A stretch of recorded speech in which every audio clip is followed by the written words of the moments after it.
So in the time we have left, I want to talk about one more tip from my book. And the tip is be appropriate. And when I talk about it in the book, I'm really talking about how to appropriately follow up with people you are meeting.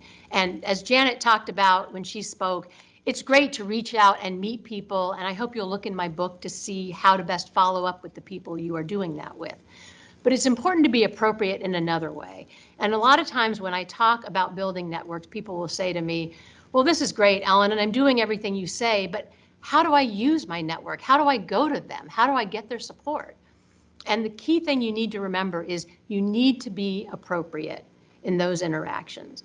So I told you earlier that I believe that Ken is now in my network. He's a very valuable person for me to know. I consider myself to be in Ken's network. So let's say a month from now, Ken gives me a call and he says, hey, Ellen, it's Ken, how you doing? And I'm happy to hear from him. And he says, listen, I've got a big favor to ask you.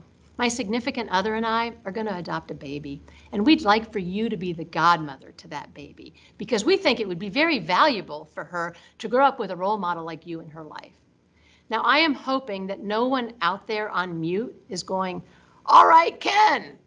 I am hoping that all of you are reacting the same way that I would react if he actually did that, which is, I hardly know you. You want me to make a lifetime commitment to you based on our one interaction?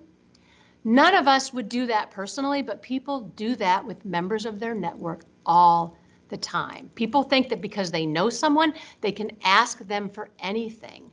But if you do that, not only will you not get it, but you will put the person off. You will damage the relationship.